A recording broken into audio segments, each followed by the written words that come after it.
ওইখানে নিয়ে যাবি না? বাবু কি খবর তোমার? সামনে নেই, এখানে নিয়ে একটু নিরিবিলি জায়গায় যাই, এখানে তো ট্রিটমেন্ট করা সম্ভব না। শুকুর আলহামদুলিল্লাহ। আপনি তো বাসা বিড়াল পালেন? জি। কত বছর ধরে বিড়াল পালেন? 4 বছর। 4 বছর না? এখন তো বিড়াল মাশাআল্লাহ আল্লাহ সুস্থ আছে। আলহামদুলিল্লাহ। আপনার বাসা বিড়ালের পালে পশুর প্রতি খুবই ভক্ত উনি খুবই করে পশুদেরকে উনি ঘটাখানি আগে দেখে বাচ্চারা খুব মৃত্যু সজ্জায়, তো মানে আপনার মাথায় পানি দিয়েছে, একটু পানি খাওয়াইছে, খাওয়ানোর পরে আমাকে কল দিছে, আমি আসলাম, এসে আবার আবার চলে আসলো। তাহলে বুঝেন আপনার জন্য সবাই দোয়া করবেন, উনি খুবই একজন ছেলে, খুবই কি সমস্যা করছে শিশু বাচ্চা, আর কি কারণে কামড় দেয়? সারাদিন খাইতে পারে না, খাবার দেন 2 টাকা বেশি খাওয়াচ্ছেন জীবনে, খাওয়াই দেখেন মনটা পরিষ্কার হয়ে যাবে। স্বপ্নের কথা বলেন, কোন কথা বলেন না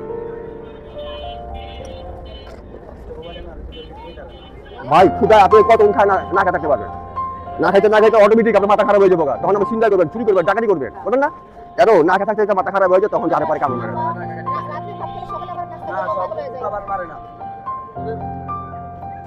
আপনি কিছু বলেন? আসলে ভাই পাশাপাশি থাকে, ঠিক আছে, দোয়া করি উনি সব কুকুর বিড়ালদের এভাবে সাহায্য করুক, উনি সুস্থ থাকুক, ভালো থাকুক।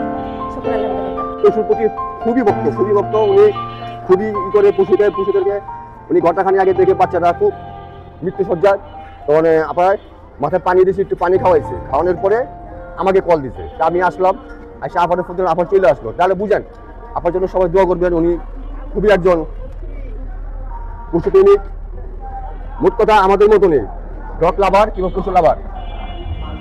আপনার জন্য সবাই দোয়া করবেন। আচ্ছা বাবু, একটু পানি খাবা?